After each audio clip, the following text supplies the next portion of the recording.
वंदना जी के सुपुत्र हैं। हाँ जी, हाँ जी। सुख साथ है हमारे साथ। ठीक है हाँ भाई। जी। ठीक है।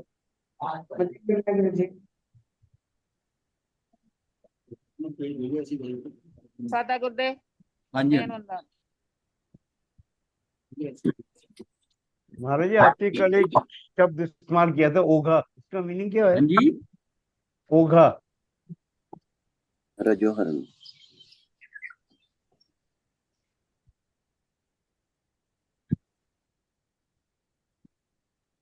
कल हमने जाना था कि मनुष्य, त्रियंच, देव और नारकी, इन चारों ही गति वाले मिथ्या दृष्टि जीवों को ही प्रथम उपशम सम्यक होगा। मतलब वो मिथ्या दृष्टि होना चाहिए। प्रथम उपशम सम्यक के लिए ये है कि चारों गतियों में भवी होना चाहिए, पचेंद्री होना चाहिए, भवी है, और मिथ्या दृष्टि है। उसको उस जीवों को प्रथम उपशम सम्यक हो सकता है। परंतु भव्य जीवों को ही होगा, अभव्य जीवों को नहीं। अभव्य जीव तीन काल में भी कभी सम्यक्त प्राप्त नहीं कर सकते। उनको तो आत्मा की अनुभूति का, आत्मा का स्पर्श ही नहीं होगा अभव्य को। जीव पांच लब्धि पूर्वक पांचवी करण लब्धि के अनिवृत्तिकरण के अनंतर समय में प्रथम मोक्षम सम्यक्त प्राप्त करते हैं। जब जीव की कर्मों की स्थिति ऐसी हो जाती है कि उस सीमा में, जो कल हमने बात करी थी कि एक कोड़ा कोड़ी सागर पुर के उसमें आ जाता है, आयुष कर्म को छोड़ के बाकी सब कर्म है, तब उसके पास ये पांच लब्धियां आ जाती। ये लब्धियां उसको सपोर्ट करने के लिए, ये पांच लब्धियों में उसका आगे बढ़ना होता है। तो इसमें क्या होता है कि जैसे हमने जानते हैं कि शोक्षम किस में होता है, शोक्षम उसमें होता है देशघाती प्रकृतियों में। ये आगे जाएगा, देशघाती में होता है, सर्वघाती में नहीं। अगर हम ये सोचें कि हम केवल ज्ञान में, केवल दर्शन में, इनके अंदर हम शिवक्षम करें तो नहीं होगा। कहाँ होगा? देशघाती प्रकृतियों में। वो देशघाती, तो इसको सर्वघाती भी होता है, देशघाती। जितनी अप्रशस्त है वो सारी क्या है? सर्वघाती, सर्वाधिक प्रशस्त है। और उसमें जो देशघाती वाला पोर्शन, उसमें दोनों चीजें होंगी। एक सर्वघाती पोर्शन है, जैसे केवल ज्ञान, केवल दर्शन इसके अंदर होगा। लेकिन बाद में जो है मति ज्ञान, श्रुत ज्ञान जो है, इसमें दोनों ही होंगे, सर्वघाती भी होगा और देशघाती भी। जिसमें ये देशघाती भी है, उसके अंदर शिवोपशम हो सकता है। इसीलिए हम कहते हैं कि अघाती में शिवोपशम नहीं होता। हाँ, उसके अंदर दोनों चीजें हैं। सर्वघाती तो सिर्फ सर्वघाती जो सर्व करता है वो सिर्फ केवल ज्ञान, केवल दर्शन है, सर्वघात है। ये इनमें भी सर्वघाती भी है और देशघाती भी है। हाँ, इसमें भी सर्वघाती है, लेकिन इसका सर्वघाती उदय में नहीं आता। उदय में नहीं आता, देशघाती करते करते अंततः वो देशघाती बनकर अंततः खत्म हो जाता, कन्वर्ट हो जाता। ये बात। और इसीलिए हम समझे कि अघाती कर्मों में शिवक्षम क्यों नहीं होता, क्योंकि उसमें देशघाती और सर्वघाती है ही नहीं। ये ये जो देशघाती और सर्वघाती है, इसका हम थोड़ा आगे चल के पता चल जाएगा। नहीं, वो फिर बीच में कंफ्यूजन। भव्य जीवों में पात्रता तो होती है, उनमें काल लब्धि परिपक्व होने पर ही भवितव्यता अनुसार पुरुषार्थ से सम्यक प्राप्त हो। अब मान लिया उसके अंदर पात्रता हमें नजर आती है कि इसको समझ, कभी कई बार जीव जो है ये समझता है कि मैंने इतना कुछ किया, इतना कंट्रोल कर लिया सारी चीजें, और मुझे हो नहीं रहा। अब फिर वो बात आ जाती है, काल लब्धि उसकी परिपक्व नहीं हुई, उसका क्षणिक उपादान कहाँ पड़ा हुआ है? उसके अंदर है तो सही सम्यक दर्शन, लेकिन सम्यक दर्शन कब होना है, द्रव्य क्षेत्र काल भाव से किस स्थिति में होना है, वो वैसे ही होगा। तैयारी है उसकी, उसको देखने में लगता है। कई बार वो ऐसा महसूस करता है कि मुझे अभी नहीं हुआ, भाई जब होना है तब हो। तो ये बात है कि पात्रता हो गई, सब तैयारी हो गई है, बट काल लब्धि परिपक्व नहीं हुई उस काल के अनुसार से। तो पर भव्यतव्यता अनुसार पुरुषार्थ से सम्यक प्राप्त होगा। मतलब सारी बात ये आती है कि पांच समय इकट्ठे होने, मेरा पुरुषार्थ तो हो गया है, तो आप इतनी दूर बैठे हैं ना, लोग डिस्टर्ब होते हैं, या तो आप यहाँ बैठे हैं। तो काल लब्धि जो है ना परिपक्व होने से ये हमने समझना है कि पांच समय में जो है उसका स्वभाव काल, ये सारा जो है इसके कारण जो है 5 समय में 4 समय आएंगे। भवितव्यता कहाँ पड़ी हुई है? भवितव्यता मतलब नियति। नियति में कहाँ पड़ा हुआ है? ये देख लो, वो कहाँ पड़ा हुआ है। तो इससे इससे हमने समझना है कि सारी तैयारी होने पे भी व्यवस्था, तो ये तो व्यवस्था में पड़ा हुआ है। इसका मतलब जब काल अवधि परिपक्व होगी तभी होगी। मेरी तैयारी क्या पूरी है? तो काल की, क्योंकि 5 समय में काल भी आ रहा है, तो काल के अनुसार ये होना है। तो इसलिए कहीं पर भी जीव को तो अपना पुरुषार्थ करना है। जो हो रहा है, जैसा हो रहा है, उसको उसके ऊपर तो ध्यान नहीं बात सही है। हाँ मेरा प्रश्न ये था कि जैसे आपने फरमाया हाँ कि मति ज्ञान सिद्ध ज्ञान हाँ दोनों देशघाती और सर्वघाती भी है। हाँ हाँ है तो आपने फरमाया कि उनका जो सर्वघाती बना है हाँ वो देशघाती में कन्वर्ट हो जाता है। हाँ।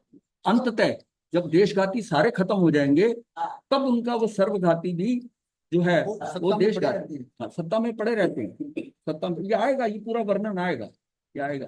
तो मेरा प्रश्न ये है कि बाकी जो और ऐसी प्रकृतियां है जिनमें दोनों होते हैं, सर्वघाती बना और देशघाती बना, हाँ जी। तो वो भी कन्वर्ट होते हैं क्या? नहीं, ये तो किसमें होता है? ये तो सिर्फ घाती कर्मों में ना। 4 घाती कर्म है, 4 घाती कर्म है, उसके अंदर 47 प्रकृतियां टोटल होती है घाती कर्म की। उसमें 21 जो है वो सर्वघाती है, और 26 जो है वो जो है देशघाती है। अब हमने ये 47 को अलग कर लिया, 47 में। अब देशघाती के अंदर वो आती है, देशघाती में आ गई, और सर्वघाती में इधर उसको लिया। अब उसमें भी जो है देशघाती के अंदर सर्वघाती हो सकती है। वो सर्वघाती अलग होती है। जो सर्वघाती केवल ज्ञान केवल दर्शन में, वो अलग है। वो सिर्फ सर्वघाती हाँ, वो सर्वघाती, उसको टोटल, उसमें तो कोई क्षयोक्षम वाली बात ही नहीं है ना। ये नहीं, आप क्या क्षयोक्षम का मतलब है कि क्षय और उपशम करके भाई इसको इतना उघाड़ हुआ है, इतना चल रहा है परसेंटेज, जो कि मति और श्रुति ज्ञान में तो कभी ऐसी स्थिति आएगी नहीं कि बिल्कुल खत्म हो जाए। हाँ। उसका तो रहना ही रहना है उघाड़। ये तो जो है, जो जीव है वो अजीब बन जाएगा अगर उसका ज्ञान जीरो हो गया। तो इसलिए उसमें वो स्थिति तो रहती है, ये मति शुद्ध ज्ञान की। तो इस चीज को हम आगे समझेंगे सारा। ये सर्वघाती देशघाती का वो लगा है। इसको पहले इसकी ना भूमिका बन जाए कि भव्य जीवों में पात्रता तो होती है, पर उनमें काल अवधि परिपक्व होने पर ही भव्यतव्यता अनुसार, ये मतलब नहीं, भवितव्यता के अनुसार पुरुषार्थ से सम्यक प्राप्त होगा। पात्रता तैयार हो गई है, पर जब होना होगा होगा। उसमें देशना रूप निमित्त भी होगा, इसमें देशना भी आएगी, कोई न ज्ञान नहीं। जो अर्धपुद्गल परावर्तन काल में मोक्ष जाएंगे, उनके सर्वप्रथम सम्यक प्राप्ति की योग्यता होती है। जिसने योग्यता किसकी होगी? सर्वप्रथम सम्यक की उनकी की है, जिन्होंने अर्धपुद्गल परावर्तन काल से पहले चले जाना है। अब जिस नहीं, ये आगे आएगा, आगे आएगा। ये लंबा विषय है। हाँ, क्योंकि ये हमने बहुत बार किया हुआ है, और बीच में छुड़ा, इसको अलग लिया है, अभी आ जाएगा। हाँ, इससे अधिक काल बाद होगा, उन्हें अनंत अनंत काल पश्चात भी मोक्ष नहीं होने वाला, ऐसा दूर अनंत दूर भवों में सम्यक्त नहीं हो। जिन्हें मतलब काल मतलब मोक्ष होगा, उन्हीं को अनंत अनंत काल पश्चात भी मोक्ष नहीं होने वाला। सम्यक प्राप्ति में भी 5 समय होंगे, मात्र काल अवधि के आने से आने के बिना पुरुषार्थ सम्यक प्रकट होगा, ये बात संभव नहीं है। जीव का पुरुषार्थ जीव में अपने में स्वयं में होता है। किसी द्रव्य की कोई पर्याय अन्य द्रव्य ला नहीं सकता, पलटा नहीं सकता, नष्ट नहीं कर सकता। मतलब इतनी ये डिमार्केशन है कि आप किसी दूसरे द्रव्य में कुछ कर ही नहीं सकते, कुछ कर ही नहीं सकते। और जब कुछ कर ही नहीं सकते तो फिर हम फजूल का प्रयत्न करते हैं। इसलिए उसको जो, जब कोई चीज में आप करने की कोशिश करते हो, नहीं हो रहा, छोड़ दो, छोड़ दो। उसमें उसमें क्योंकि आपके करने से नहीं होगा। जो भी किसी का कार्य होना है, आप तो बिल्कुल वैसे ही है कि किसी के दरवाजे पे जो कॉल बेल है ना, वो घंटी पे जा सकते हो। दरवाजा खोलना उसके उसके बस में है, वो ना खोले तो नहीं खोले, आप अंदर नहीं जा सकते। तो आप किसी के दरवाजे पे नॉक कर सकते हो, वो खोले तो ठीक है, नहीं खोले तो ठीक, ठीक है। तो जीव का पुरुषार्थ जीव में अपने स्वयं में होता है। किसी भी द्रव्य का कोई पर्याय अन्य द्रव्य ला ही नहीं सकता, पलटा नहीं सकता, नष्ट नहीं कर सकता। जीव केवल तत्व विचार और तत्व निर्णय करता है, यही पुरुषार्थ। तो हम ये करते हैं दस और स्थिति को कम ज्यादा करना। हाँ हाँ, तो वो भी हमारे चाहने से नहीं होता, देखिए, हाँ, वो स्वयं होता है। कर्म के अंदर आप कुछ नहीं कर सकते, कर्म में कुछ नहीं कर सकते। कर्म में वो भी स्वतः ही होता है। स्वतः होता है हमारे जहाँ इसलिए मैं कहता हूं ना, जब ये बात ये समझ नहीं आती कि ये सब कुछ व्यवस्थित है आपकी मर्जी से कि कर्म जो है इसकी बात का कभी प्रश्न होता है कि हमारा पुरुषार्थ आप आपका पुरुषार्थ ये है ना, आपका पुरुषार्थ ये है कि वो जो स्थितियां बनती हैं वही पुरुषार्थ। अब उसका उपशम आप जान के करते हो, उपशम कर लोगे। नहीं ये कर्म मेरा उदय में आ रहा है, मैं उपशम कर लूं, इसका मैं शिवोपशम कर लूं। शिवोपशम होता है, उपशम होता है इसमें। लेकिन इसके करने के लिए आपका पुरुषार्थ है कि आप अपने कषायों को कम करो। बस उतना ही है, अपने कटायों को हाँ, मंद रखो। अपने कषायों को मंद रखोगे, हाँ। वो स्थितियां वैसे ही बनेंगी। हाँ, अच्छे वैसे रखो। हाँ अगर किसके प्रति हाँ आपने भाव बनाओ तो हाँ, हट जाओ। तो फिर हाँ हट जाओ। आप अपने हाथ में सिर्फ उतना ही है। हमारे हाथ में भाई आप कर्मों के बारे में ना तो आप कर्म देख सकते हैं, कौन सा उदय में आ रहा है ये आपको पता नहीं, किसको उपशम करना है किसको शिवोपशम करना है ये भी आपको पता नहीं, इसका कब करना है ये भी आपको पता नहीं। तो फिर आप करना क्या है आपको? एकदम बाबा पुरुषार्थ की बात करते आपको पुरुषार्थ किसकी बात कर रहे हैं आप समझिए। नवीन कर्म मत बांध, हैं। ये पुरुषार्थ है। उस कर्म के उदय में तू नवीन कर्म मत बांध, तो हम निमित्त इसकी को। बैकग्राउंड बना सकते हैं अपने अंदर, बंदेगा नहीं बंदेगा वो भी हमारे हाथ में। आपके हाथ में कुछ नहीं है, आपने सिर्फ रिएक्शन नहीं करना। आपको ये पता है आप रिएक्शन करते हो तो कर्म नवीन बनेगा। मैंने इस जो परिस्थिति आई, जो मेरा निमित्त आया, मुझे क्रोध दिलाना चाहता है, मेरा नुकसान करना चाहता है, तुम अपने स्वभाव में आ जा। उसमें तुम अपने स्वभाव में रह। तेरा नवीन कर्म, वो तेरा पुरुषार्थ है कि तू नवीन स्वभाव कर्म में को आने आए। की चाहता है। अब यह नवीन कर्म के बनने को तो आप रोक नहीं रहे हो, और झमेला कर रहे हो जो पीछे बंद कर आए हुए हैं, जिसका आपको पता नहीं कि वो उदय में कब आएगा और कैसा आएगा, उसके झमेले में पड़े हो।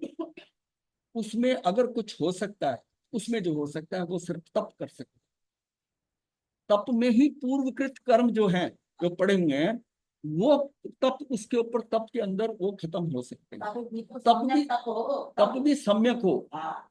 तो हर बात है सम्यक हो। और तप तप जो है दिखा दिखा के कर रहे हो, किसी को नामना कामना के लिए कर रहे हो, वो नहीं होगा। तभी मैंने एक बार शिविर में प्रश्न किया था कि अपने हाथ में क्या है। आपके हाथ में कुछ नहीं है। उसका कुछ आपके हाथ में जो है ना, वो आप करना नहीं चाहते, आपके जो हाथ में। और जो नहीं है हाथ में, उसमें आप टांग अड़ाते हैं कि ये ऐसा हो जाए, मैं होता तो ऐसा कर लेता, इस डॉक्टर के पास जाता तो बच जाता, उस हॉस्पिटल में ले जाता तो बचा लेता, इसमें मैं फंसा हूं। जब उसकी बुद्धि उस समय वैसी तो उसको वैसे ही परिणाम आते हैं ना, वैसे ही विचार आते हैं। ये किसने सुधारना, बुद्धि भी तो वैसी सुधारना किसने है फिर? ये कि ये सारा व्यवस्था में पड़ा हुआ है। जब हम कहते हैं कि ये व्यवस्था में पड़ा हुआ है, तो लोगों को लगता है कि हम तो फिर कुछ करेंगे ही नहीं। ये सब कुछ अगर व्यवस्था में पड़ा हुआ है, वो सारा व्यवस्था में पड़ा हुआ है। आपने मतलब आप सोचो सही ना, कौन से आपके माता पिता बनने थे, आपने आपकी सोच के आए हो?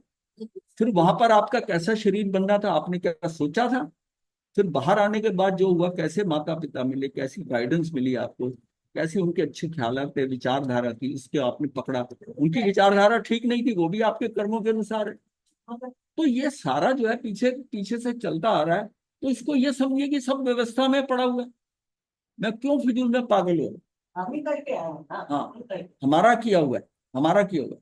इसको अगर हटाना है तो सम्यक तप कर ले। ये सारा तो हमारा एक तरह से मैप रीडिंग है। हाँ। जैसे कि मैं नक्शा देता हूँ उसको, अभी इधर इधर जाना है, इस रास्ते ऐसे मुड़ना है, ऐसे मुड़ना है। और जब हम प्रैक्टिकल जाते हैं उस रास्ते पर, तो बहुत सारी दिक्कतें आती है, बहुत सारे दुख होते हैं वहां पर। दिक्कतें भी वही आएंगी जो आनी है, आप उसको दिक्कत मत समझो। वो दिक्कत नहीं है, दिक्कत को आपने दिक्कत समझा, फिर गए, फिर आपका कर्म बंधा, क्योंकि दिक्कत को दिक्कत समझ रहे हो। तो दूसरा तुम्हें सुख दुख दे सकता है। नहीं दे सकता, फिर किस बात की बात है? आपको इतना सहज होना है, इतना सरल होना है।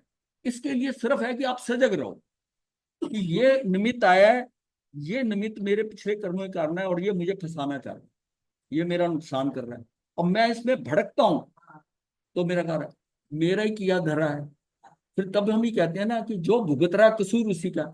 आपका आप भुगतान कर रहे हो, आपको दुख मिल रहा है, आपका नुकसान हो रहा है, इसको एक्सेप्ट करो, इसको स्वीकार भाव से। क्योंकि इसमें मैं कुछ भी अगर इधर उधर करता हूं तो मेरा नवीन कर्म बंध जाएगा, जो आपके कंट्रोल में है, जो आप ना बांधो।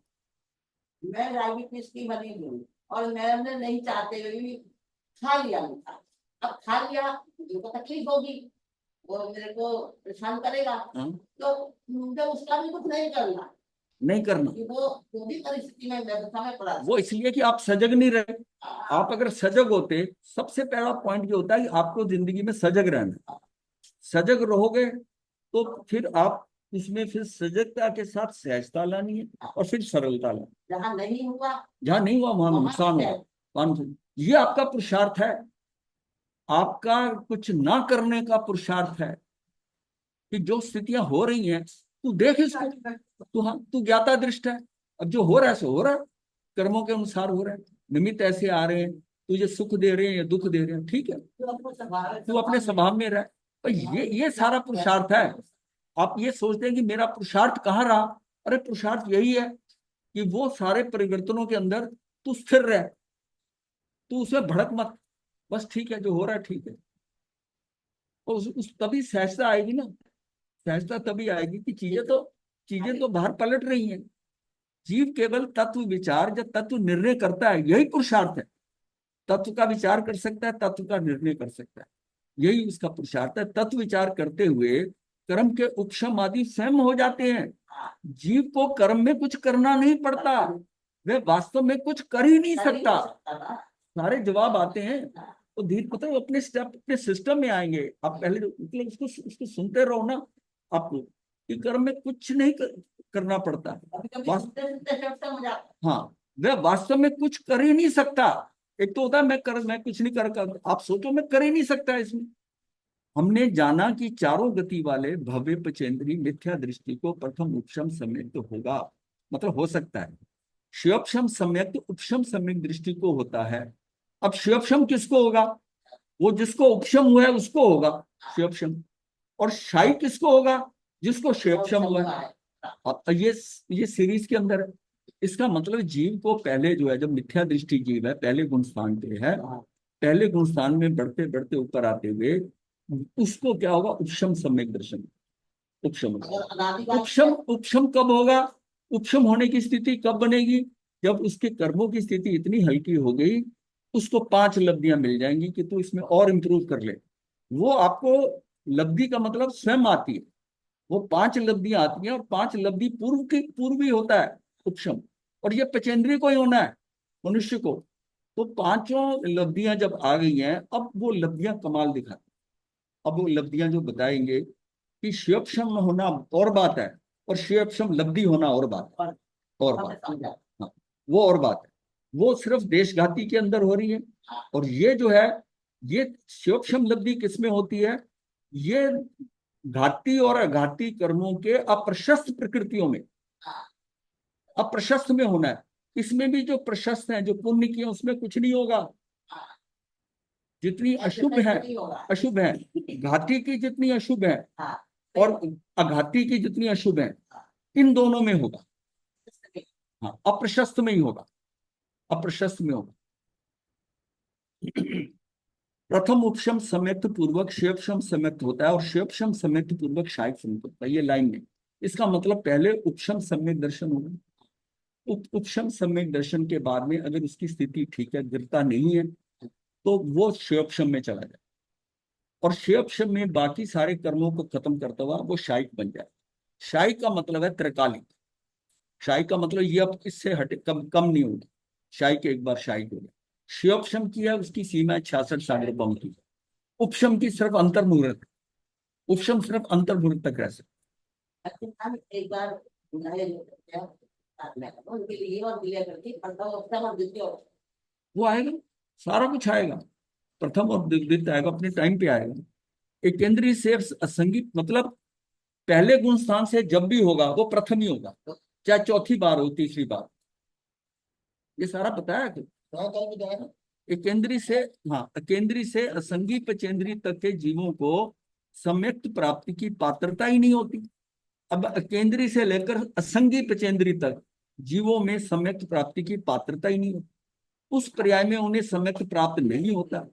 सम्यक दृष्टि जीव मरकर इन पर्यायों में जन्म भी नहीं लेता। ना तो वो सम्यक दृष्टि हो सकते हैं, ना सम्यक दृष्टि जीव इनमें जाएगा। ना तो वो केंद्रीय बनेगा, ना वो विकलेंद्रीय बनेगा, और ना ही वो पचेंद्रीय जो है असंगी बनेगा, असंगी पचेंद्रीय बनेगा। वहां तक उसकी क्लियरेंस हो जाती। इसका मतलब अगर ये सब हो गया तो 24 दंडकों में 22 दंडक खत्म, मनुष्य और देव। वो मनुष्य और देव ही बनेगा। सिर्फ उसमें एक क्लॉज ये है कि अगर उसका आयुष पहले बंध गया समय से पहले, तो फिर उस भव के अंदर वो वैसा ही जैसी गति बांधी वहां जाएगा, उसके बाद वो बाद में मिलेगा। तीसरी कंडीशन, अपर्याप्त जीवों को और समूर्छन जीवों को प्रथम उपशम सम्यक्त नहीं हो। मतलब अपर्याप्त जीव हूं और समूर्छन जीव हूं। हमने गर्भज की बात की है, लेकिन अब इसमें भी अपर्याप्त जीवों को और समूर्छन जीवों को प्रथम उपशम सम्यक्त नहीं हुआ।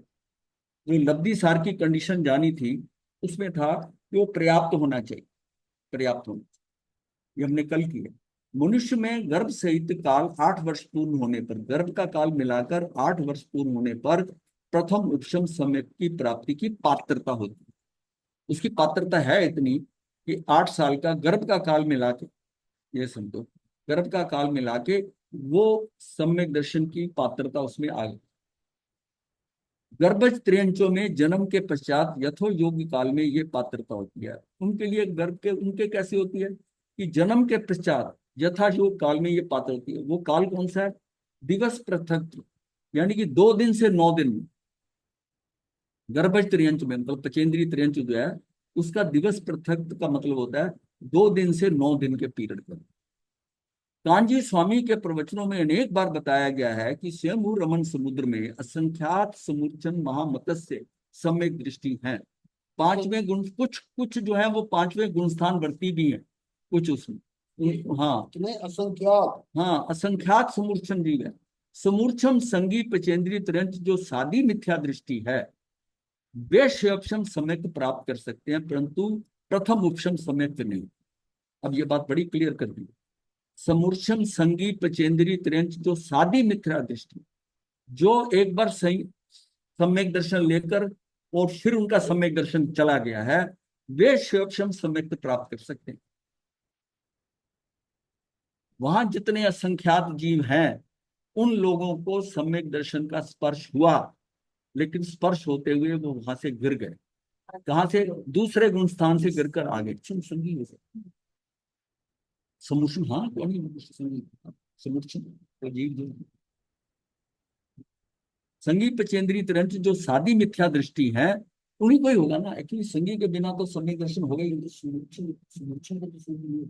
अब ये इसमें वर्णन आया है तो ये भी है कि असंगी को वैसे ही नहीं होना, लेकिन समूर्छन जीव जो है उसका फिर उसको इसका मतलब उनको होगा ही नहीं, वो सारे समूर्छन जीव। हाँ हाँ, तो पर्याप्त कर सकते हैं, परंतु प्रथम उपशम सम्यक नहीं होगा।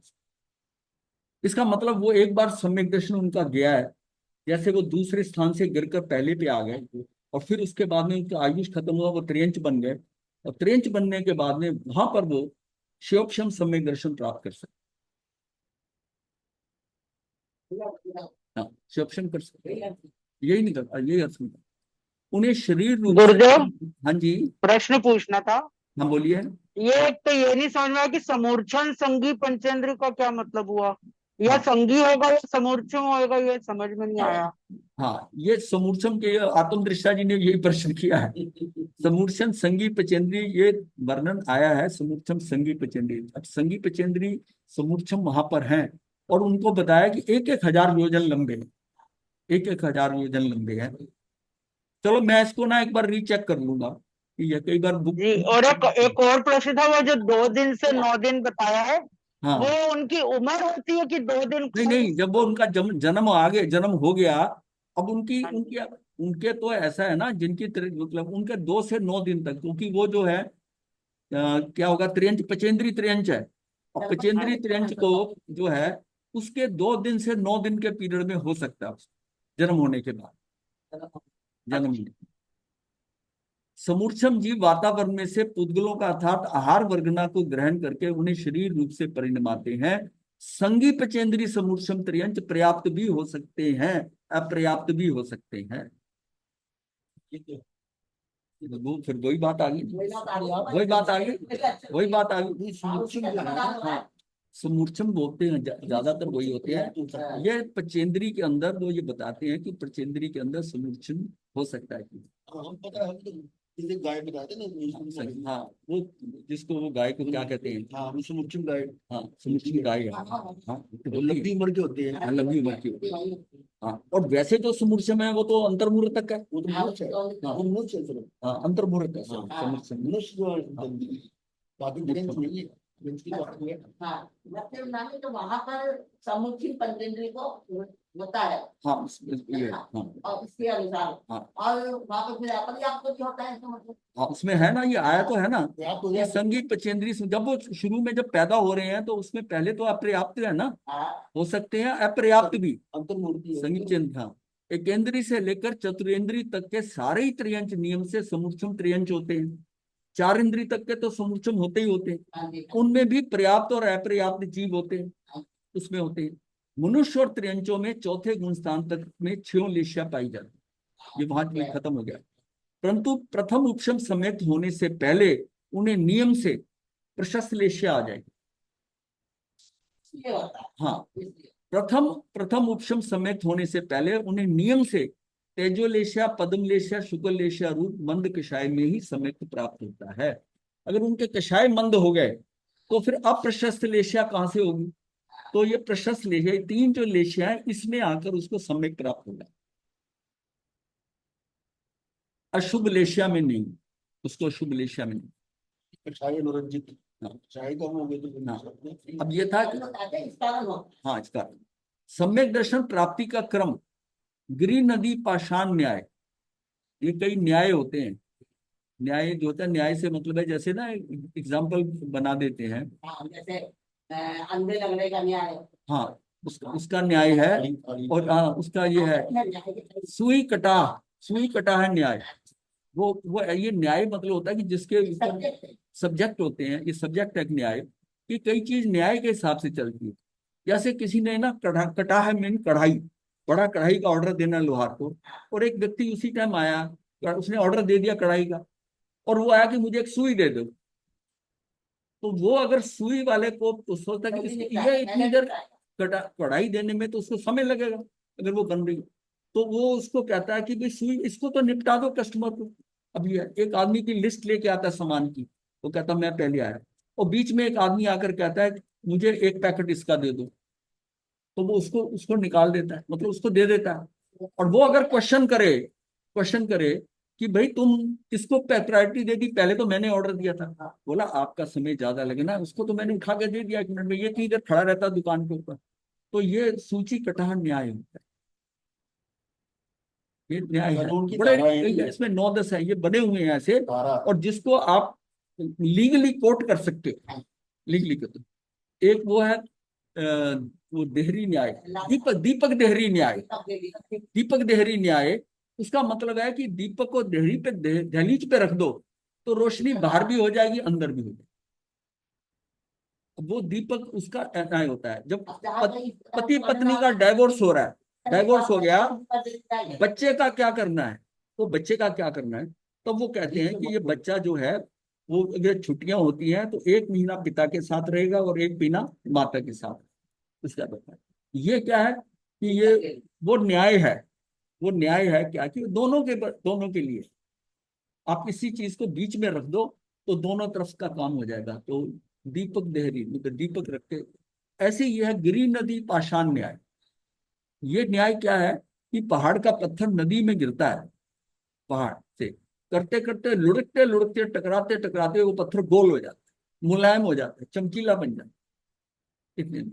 तो यही हमारा हाल है कि गिरि नदी पाषाण न्याय से तीव्र वेग वाली नदी में बहने वाला पत्थर जो है, पत्थर टकराता ही यहाँ पर टकराता है, टकराता टकराता टकराता टकराता कालांतर में गोलाकार मुलायम और चमकीला बन जाता है। उसी तरह साधक अनादि काल से भव भ्रमण करता हुआ अनेक दुष्परिणामों को सहता हुआ कर्मों की निर्जरा करता है। इसके प्रभाव से उसको क्रमशः 5 प्रकार की लब्धियां योग्यता मिलती हैं। अब बात ये आती है कि वो मिथ्यात्वी है, सब कुछ है, फिर लब्धियां क्यों मिल गई? वो टकराते टकराते इतने जन्म भव करते करते अब कर्म भी कम होते गए होते गए होते गए, और उसके अंदर वो पत्थर जो है गोल हो गया, मुलायम हो गया, चमकीला हो गया, और उसको ये 5 लब्धियां मिल जाती हैं। तो किससे मिलती है? गिरी गिरी नदी पाषाण न्याय से। जब कहते हैं ना लुढ़कते पड़कते ये करते करते ये ठीक हो गया, सही हो गया। अच्छा, जो भी मुक्ति की तरफ चल रहा है ना, वो इसी तरह ही जा रहा है। सब अपने जीवन में लुढ़कते पड़कते आए हैं, कहाँ कहाँ कहाँ कहाँ नहीं गए, कहाँ नहीं गए। और फिर एक समय पे ऐसा टाइम आता है कि उसका जो है थोड़ा लगता है कि अब ये ऊर्ध्वगमन की तरफ बढ़ेगा। अब वहां उसको जो है ना शिवक्षम लब्धि, विशुद्धि लब्धि, देशना लब्धि, प्रायोग लब्धि और करण लब्धि मिलती है। अब ये सम्यक दर्शन प्राप्ति का जो क्रम है ना, इसमें जब ये सब लब्धियां मिलेंगी उसको, करण लब्धि, फिर करण लब्धि के 3 हिस्से, यथा प्रवृत्तिकरण, अपूर्वकरण और निवृत्तिकरण। ये जो आपने दिवस तत्व की बात कही, हाँ, तो ये गलत की बात नहीं। किसकी? दिवस तत्व 2 दिन से त्रियंच त्रियंच त्रियंच पचेंद्री त्रियंच। हाँ, उसके लिए, हाँ, उसके लिए जैसे तो मनुष्य के लिए कहा 8 साल का बच्चा, अच्छा, और उसमें गर्भ का मिलाकर, हाँ, इन पांचों का स्वरूप क्या है? अब पांचों के स्वरूप में पहली, सबसे पहली को ले लेते हैं हम, शिवक्षम लब्धि। ये लब्धि जो है शिवक्षम लब्धि है। श और उपशम से बना शब्द शिवक्षम, ये 2 से मिलके बना है। उदय प्राप्त कर्म के क्षय के साथ विपाकोदय को रोकना, अथवा कर्म के क्षय तथा उपशम से होने वाला जीव का परिणाम शिवक्षम भाव। कर्म उदय के, उदय कर्म जब उदय में आ रहा है कर्म, तो उसके उस कर्म के क्षय के साथ विपाक उदय को रोक देना। स्थिति बंद, प्रदेश बंद चलता है। प्रदेश बंद तो देखिए, प्रदेश बंद रुकता नहीं है, उसका समय है पूरा, उस समय से वो आएगा ही आएगा। अब उसका विपाक जो है ना, ये वो हाथ में है हमारे। यहाँ तक कि निकाचित कर्म भी अगर आता है तो वो आएगा अपने टाइम के अनुसार, वैसा आएगा वो। उसमें मैं विपाक जो है, विपाक उदय उसका, उसको मैं महसूस करूं या ना करूं, मेरी लोकेशन कहाँ है, मैं अंदर हूं कि बाहर हूं। हाँ, उदय का बन सकता। हाँ, मतलब निकाचित का भी आप नहीं कह सकते कि वो पूरा का पूरा वैसे ही आएगा। आज की मेरी स्थिति में मैं उसकी स्थिति में तो कुछ नहीं कर सकता, लेकिन उसका विपाक जो है ना, वो है उसका फल जो है, वो मैं चाहूं तो भोगू ना, उसमें मैं अगर आत्मा में हूं तो वो आकर चला जाएगा। अलग चीज के अंदर जाओगे ना। प्रदेश तो देखो कुछ नहीं कर सकता, हाँ, प्रदेश फिजिकली है। कभी भी कोई कर्म है जो आकर आपके साथ जुड़ा है, जिसका संयोग हुआ है, उसका तो वियोग होगा। वियोग होते हुए जो उसका दंतते टाइम जो उसकी स्थिति थी, आप चाहो तो अब उसको भोगो या ना भोगो। ये हमारा एक्चुअली पुरुषार्थ है। हमारा, अब कहते हैं ना कर्मों का हमारा पुरुषार्थ कहाँ होगा? आपका पुरुषार्थ यहाँ है। उस समय माँ की गोद में चला जा, हाँ, हाँ, बस वो पुरुषार्थ है। वो पुरुषार्थ है कि मैं देखूं कि अब फंसने वाला हूं तो अंदर चला जाऊं। वो पुरुषार्थ। तथा उपशम से होने वाला जीव का परिणाम आपका भी है। अपने इस, आप मिला ही। इसमें जीव अप्रशस्त कर्म प्रकृतियों से बद्ध चारों घाती कर्मों को एकांत अप्रशस्त कहा गया। अब घाती कर्म है, अघाती कर्म। घाती कर्म है वो एकांत अप्रशस्त है। ये हमने बहुत बार करा है कि जो है वो अप्रशस्ति है। अगर मतलब है कि ज्ञानावर्णी, दर्शनावर्णी, मोहनी और अंतराय, ये शुभ कैसे होगा? ये कर्म बंधेगा तो अशुभ भी बंधेगा। ज्ञानावर्णी कर्म शुभ क्या बंधेगा? वो तो ज्ञान पे आवरण लाकर ढक रहा है, उसको शुभ क्या होगा? नहीं होगा। जब कर्म बंध रहा है तो इसकी प्रकृतियां अशुभ ही हैं, यानी कि अप्रशस्ति हैं, पर्दा अशुभ है। हो, अच्छी कीमत का हो, हाँ, मैं तो पर्दा ही उसमें जीव अप्रशस्त कर्म प्रकृतियों से बद्ध चारों घाती कर्मों को एकांत अप्रशस्त कहा गया, क्योंकि ये आत्मा के निज गुणों की हानि पहुंचाते हैं। ये हमारे अनंत ज्ञान, अनंत दर्शन, अनंत सुख, अनंत वीर जो आत्मवीर है, इसके ऊपर सीधा अटैक करते हैं, नुकसान करते हैं। इसलिए इसको घाती का, कि ये घात कर रहे हैं। घाती कर्म अप्रशस्त एवं प्रशस्त दोनों प्रकार की, इसमें दोनों प्रकार की। अब इस शिवक्षम लब्धि की प्राप्ति होने पर जीव हर अगले समय में अप्रशस्त कर्म प्रकृतियों की अनुभाव शक्ति को, यानी कि अनुभाग शक्ति को अनंत गुनाहीन, बलहीन करता जाता।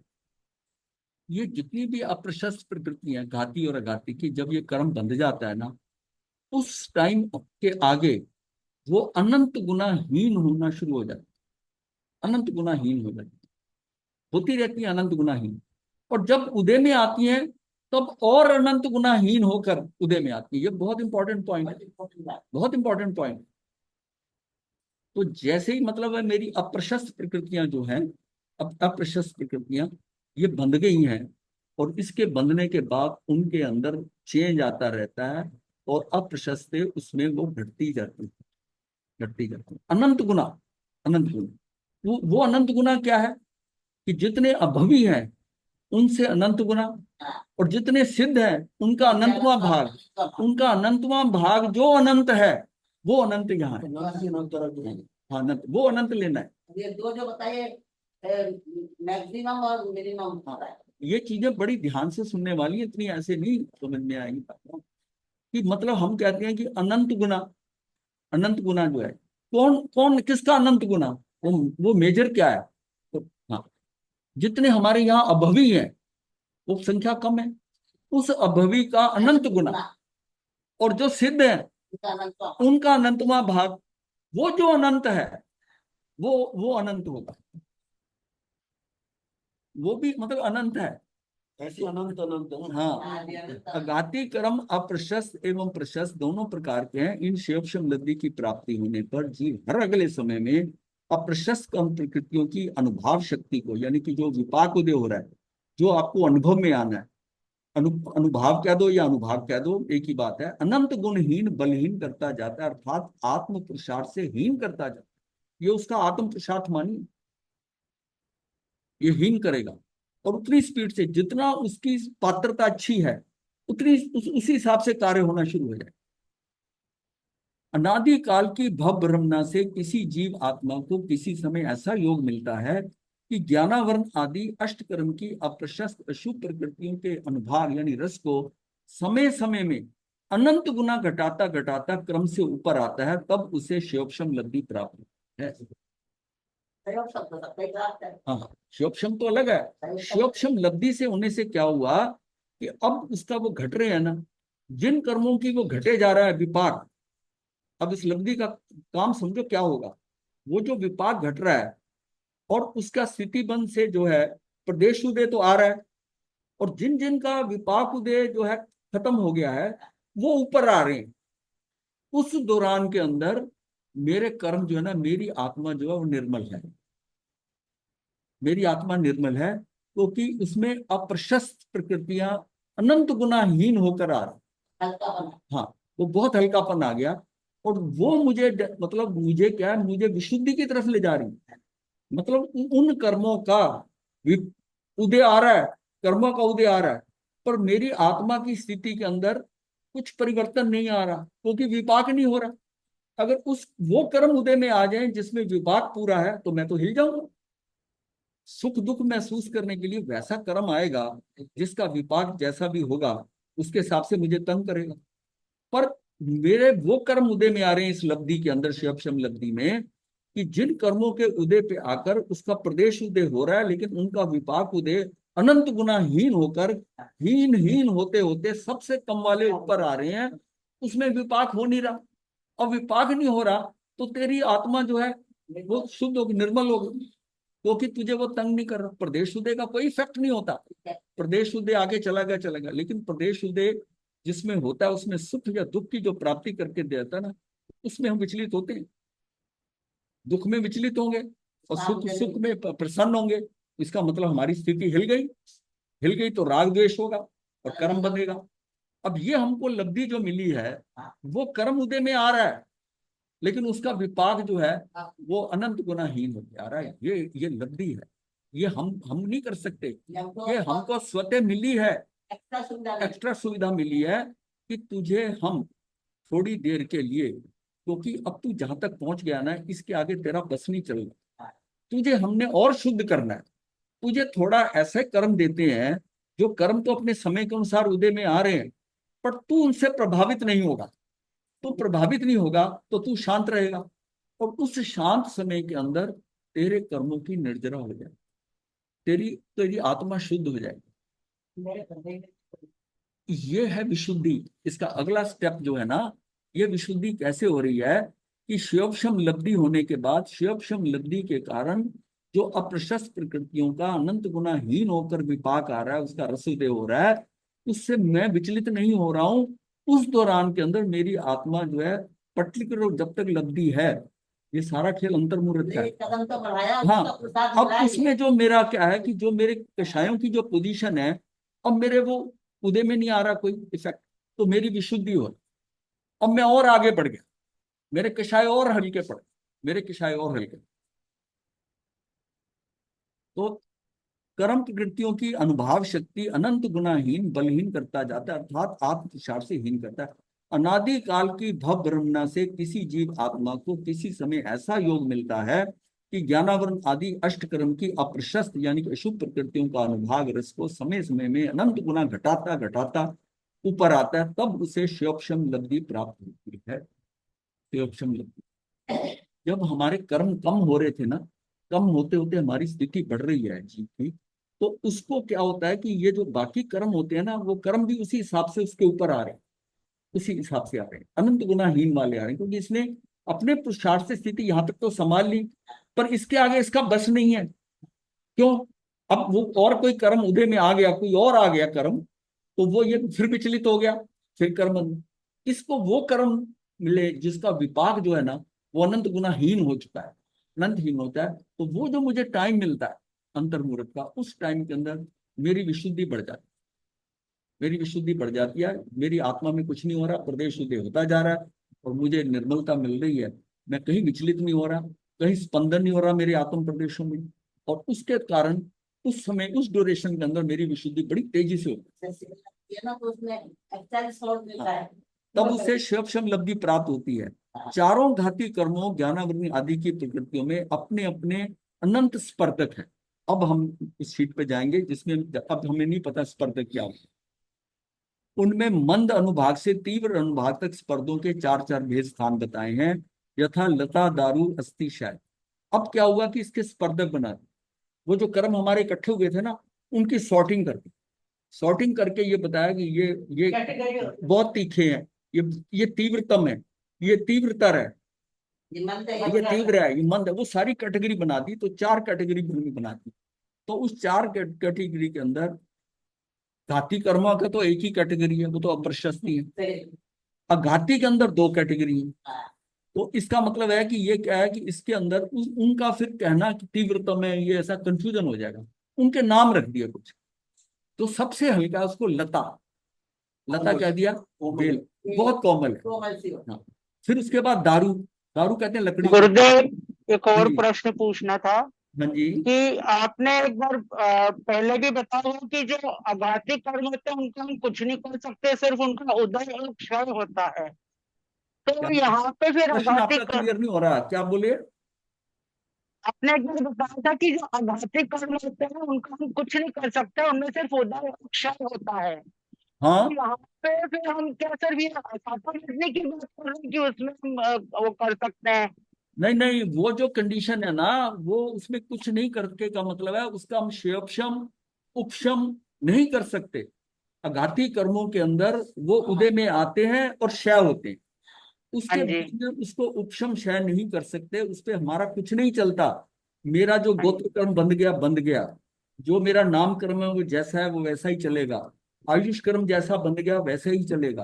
तो ये उसके अंदर उदय में आएगा और क्षय होगा। लेकिन जो जी, घाती कर्म है, उसमें आपके पास कुछ टूल्स हैं। कैसे हैं? आप शिवोपशम कर सकते हो, उपशम करते हो, ये सारा होता वो भी स्वतः ही है, पर उसमें ये होने की है, इसमें कुछ नहीं हो सकता। तो फिनिश गुरुदेव वो यहाँ बन पे गई, बता हो रहे हैं ही ना गई। कि हाँ यहाँ पे बता रहे हैं ना कि अघाती कर्म कर्म के अप्रशस्त प्रकृतियों को हम कर सकते हैं, इसमें ये हम आ नहीं रहा है करते, ना? ये होती हैं, करते अच्छा, नहीं है, ये हो रही हैं, हम नहीं कर रहे। ये ठीक है जी, क्लियर हो ऑटोमेटिकली गया। जब वो अप्रशस्त प्रकृतियां बनी हैं, आगे आग हो जाएगा क्लियर, नहीं तो हम बाद में अलग कर देंगे। अब यहां से समझे एक बार, अब उसको तो वहीं तक रहने दें। लता दारू की हाँ, बात है। ये बात हो रही है कि कुछ हम शब्द लिए हमने, निषेक वर्गना स्पर्धक। स्पर्धक शब्द आया यहाँ पर पहले।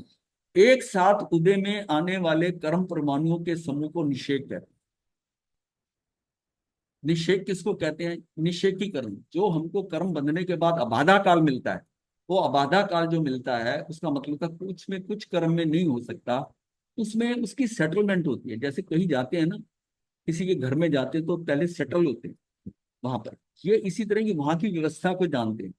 एक कर्म अभी बंधा, कुछ कर्म पुराने चल रहे हैं, इतनी देर से चल रहे हैं, जो नया एकदम आया वो कुछ गड़बड़ कर दे उसके अंदर। जो कई बार लोग, जैसे क्लास चल रही होती है, जो बीच में आके बैठता है ना, वो प्रश्न पूछ के वो सारी क्लास को गड़बड़ा देता है।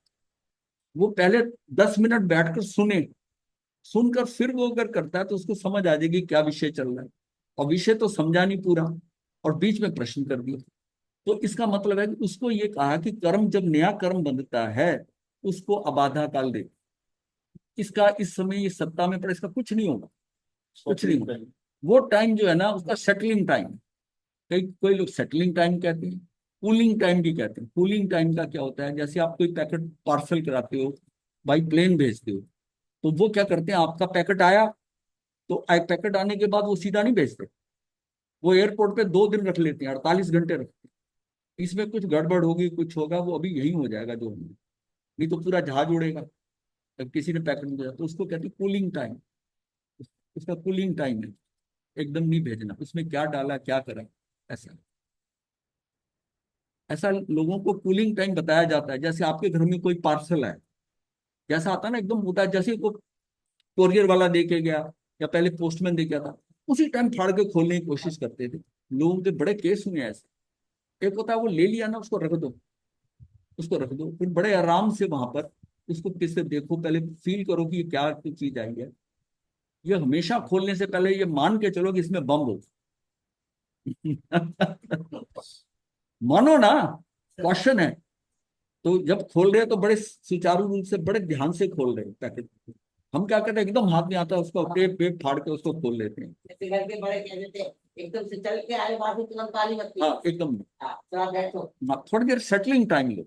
सत्ता में जो कर्म पड़े हैं, उनमें जो परमाणु समान स्थिति वाले हैं, उनके समूह को हम निषेध कहते हैं। अब कर्म बन रहे हैं, कोई क्यों नहीं लगा हुआ, आज नया कर्म बना होना, उसमें कई तरह के परमाणु, उसकी परमाणुओं की स्थिति होगी, उन सबका एक निषेध करता है। एक तरह के जो है वो सारे लॉट हाँ लॉट का लॉट है, कहाँ कहाँ पड़ा है, ये कब आएगा, तो वो एक ही category के हैं। हाँ एक ही कैटेगरी के जो जितने एक ही समय में एक ही समय में आ रहे हैं, उसमें सारी वैरायटी आ रही है एक समय में आ रही है। इस समय क्योंकि ये हमने जाना है कि कर्म बंधता तो एक समय में है, उसका भुगतान एक समय में नहीं होता, नहीं, तो वो अलग-अलग उसके उसका कई वर्षों तक होता है, कई भव तक हो सकता है।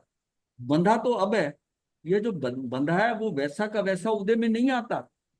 वो पहले कर्मों की जो स्थिति बनी हुई है, पहली इक्वेशन बनी हुई है उसकी, उसमें ही जाकर मिक्स होता है और फिर मिलकर आ। अपनी अपनी स्थिति के अनुसार। हाँ, अब मान लिया तो आपने 3200 का लॉट बांधा, तो ये हो सकता है जो पहले जब उदय अबाधा काल खत्म हुआ तो उसमें पहले 500 आए, फिर 400 आए, 300 आए, 200 आए, 100 आए, ऐसे करते करते करते वो खत्म होगा और बड़े लंबे समय तक आएगा और औरों के साथ मिक्स होकर आएगा।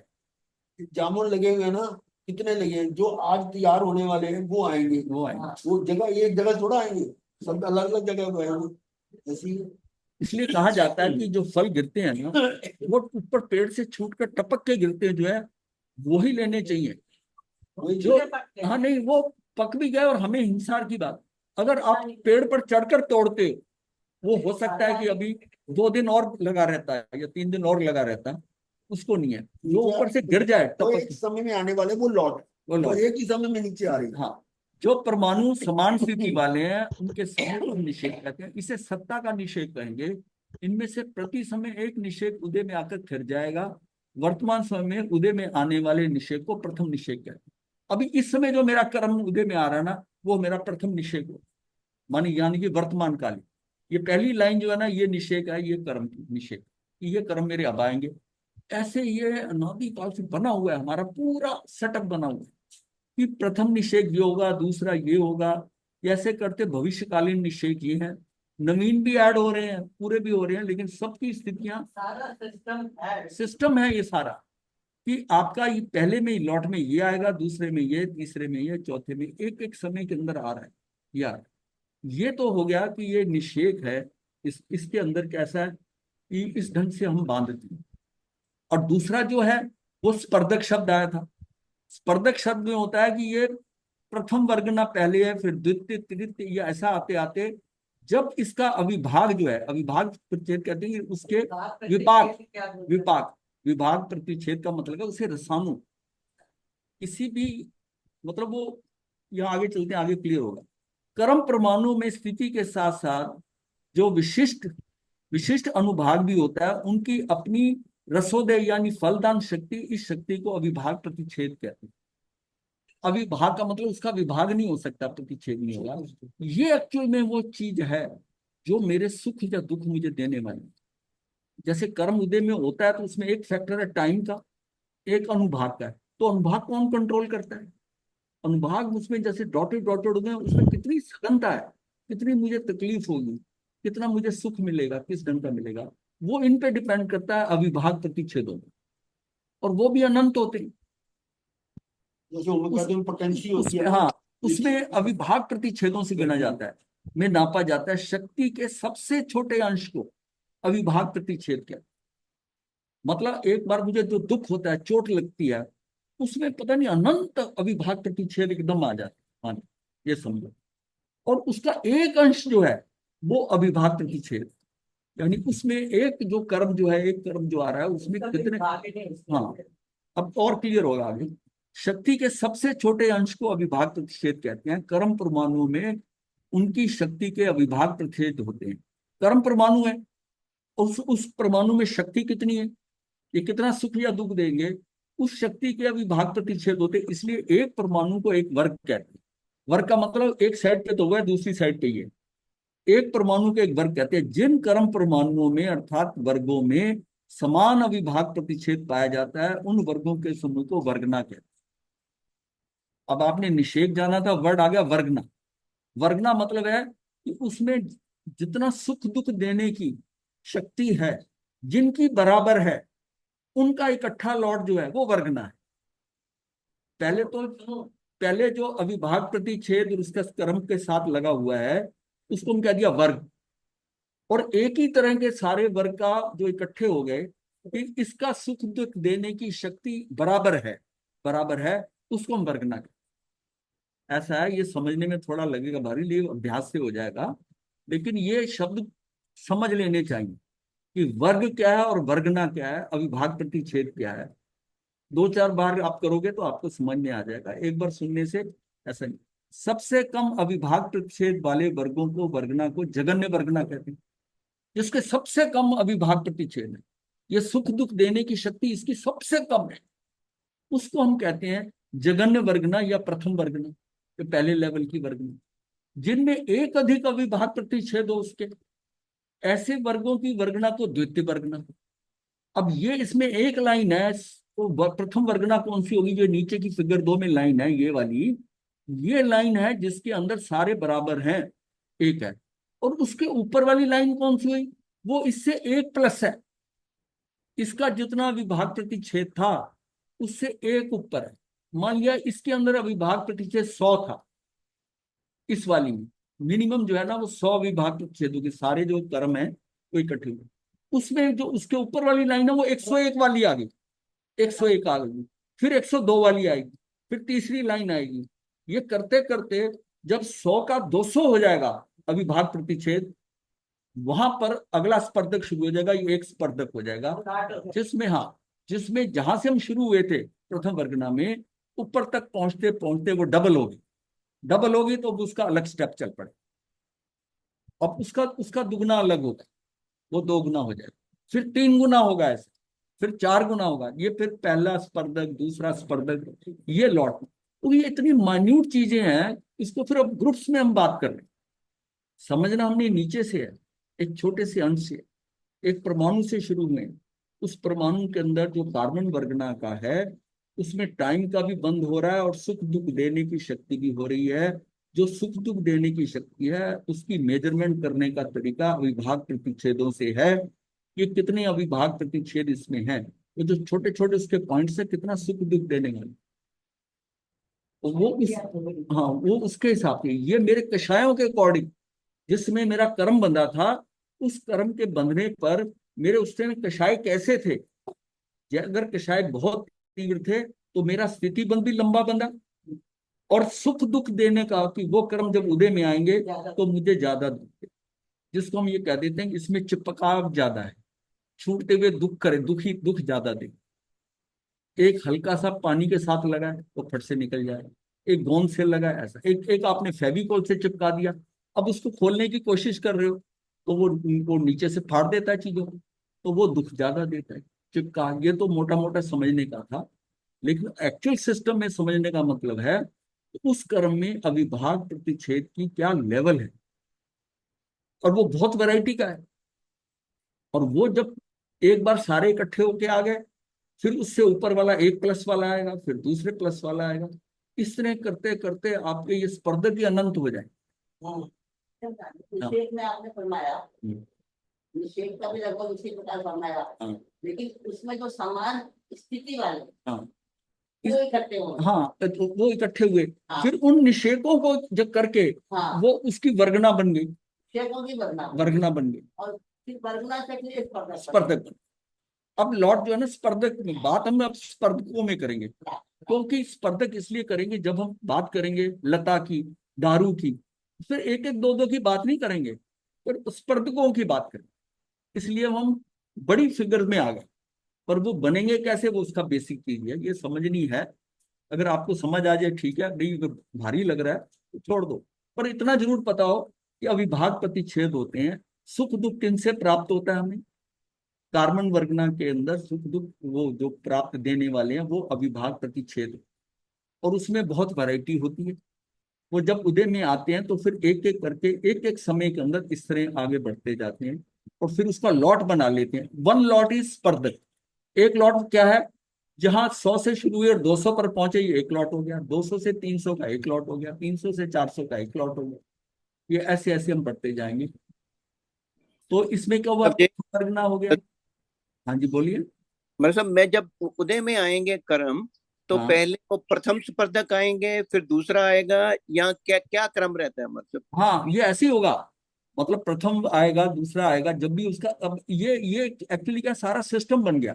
ये कर्म, हालांकि कर्म को कोई क्यू में लाइन में नहीं लगाया गया, हम्म। ये एक कर्म प्रथम वर्गना के अंदर पड़े हैं, वो जगह जगह वैरायटी में मेरे आत्म प्रदेशों के पास में है, वहां उनको हमने चेंज नहीं किया, पर जब समय आएगा वो वहां से निकलकर सारे इकट्ठे इस टाइम आ जाए। अपने आप ही। हाँ, 100 नंबर वाले वहां आ जाएंगे, 101 वाले, 102 वाले, वो सारा सेटअप है, ये सारा सिस्टम, ये सारा ऑटोमेटिक है।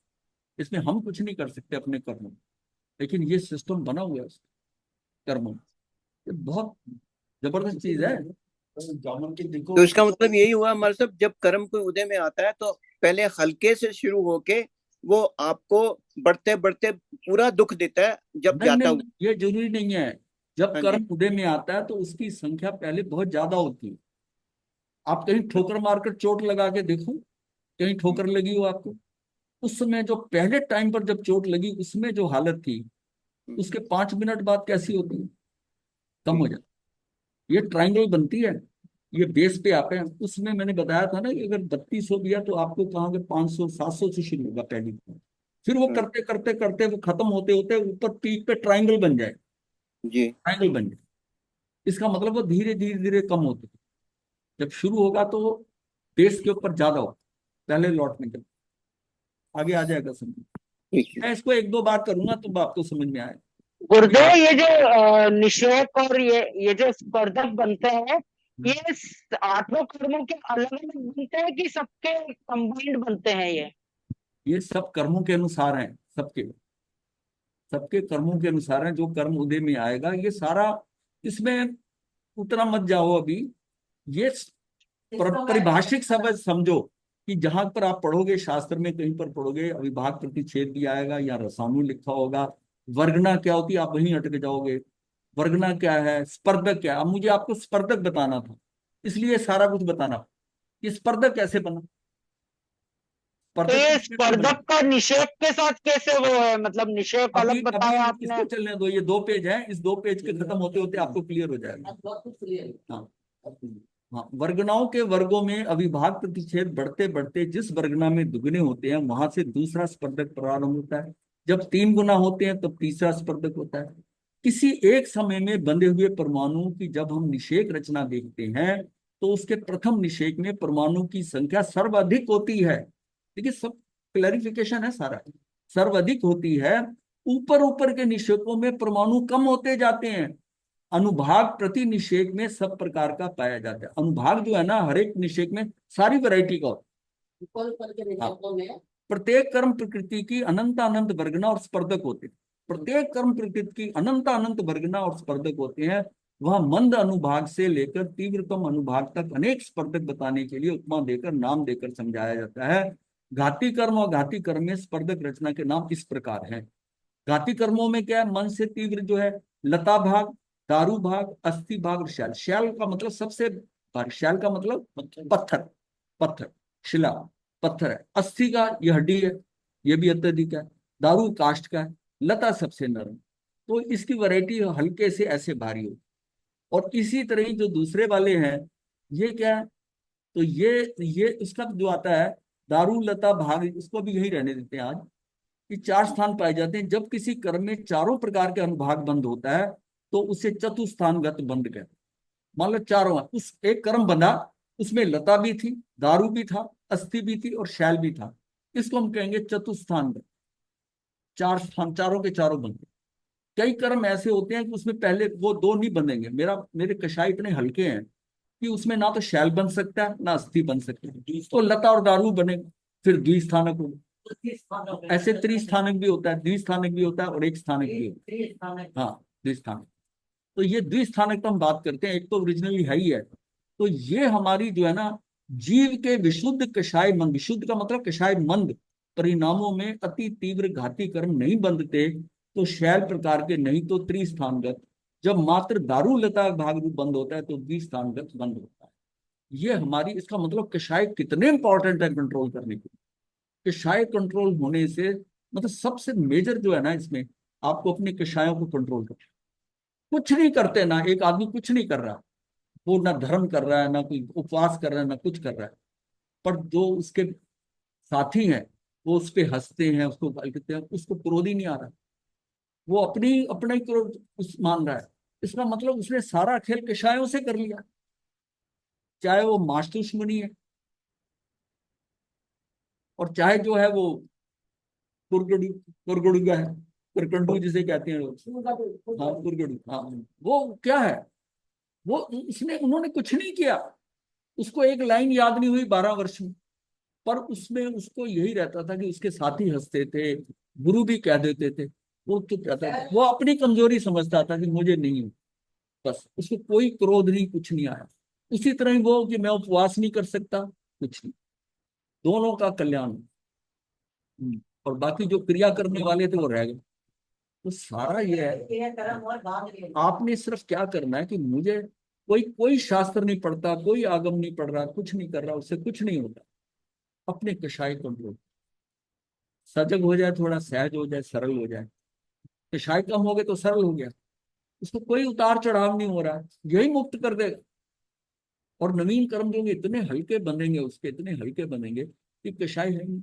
ज्यादा से ज्यादा 20 स्थान तक बढ़ेगा। ऊपर के 3 जो है, काष्ठ वाला जो है बस लता और काष्ठ तक बनेगा, और उसके आगे जो अस्थि और शैल नहीं बनेगा, और वो भारी कर्म, वो बनेगा उसका।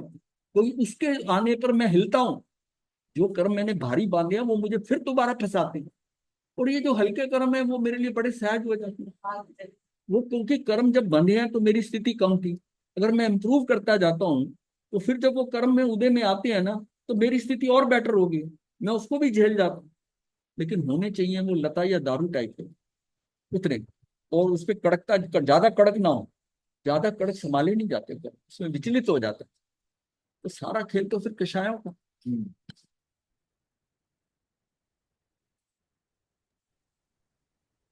बंदा गुरु जी। हम्म।